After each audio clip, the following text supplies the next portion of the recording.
Good morning. This is the Voice of God Devotional for today, 9th of September. 2 Chronicles chapter 18 from verse 1. Jehoshaphat had riches and honor in abundance, and by marriage he allied himself with Ahab.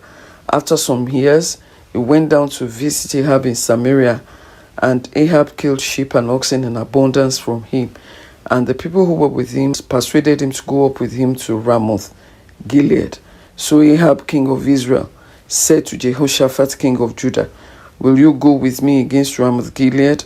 And he answered him, "I am as you are, and my people as your people. We will be with you in the war." Also, Jehoshaphat said to the king of Israel, "Please inquire of the word of the Lord today." Jehoshaphat made Ahab the husband of Jezebel, his father-in-law. Ahab was an ungodly king and had a very wicked wife. It was this Ahab that encouraged Israel to serve Baal. In 1 Kings 16, 29-33, which I would encourage you to read. As a result of this idolatry, Prophet Elijah prophesied against them and withheld rain from the land for 3 years. 1 Kings 17, verse 1. The Bible instructs us in 1 John chapter 2:15, "Do not love the world or the things in the world.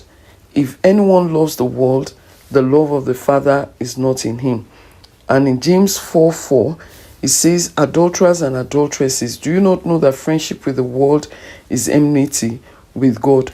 Whoever therefore wants to be a friend of the world makes himself an enemy of God." Why would Jehoshaphat, who had removed all the high places in Judah and ridded the land of wooden images, now become an ally with Ahab, who did more than the kings before him to provoke God to anger?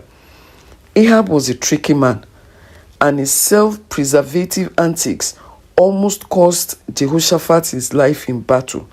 He told Jehoshaphat to wear his royal robes while he disguised himself as an ordinary man after hearing the prophecy of Micaiah in 2 Chronicles chapter 18 from verse 19. And the Lord said, "Who will persuade Ahab, king of Israel, to go up that he may fall at Ramoth Gilead?" So one spoke in this manner and another spoke in that manner. And so this prophet prophesied that they will fall in Ramoth Gilead. How can a person who had made God his shield go to battle with an idol worshipper? Instruction for us, 2 Corinthians chapter 6 from verse 14. "Do not be unequally yoked together with unbelievers. For what fellowship has righteousness with lawlessness? And what communion has light with darkness? And what accord has Christ with Belial?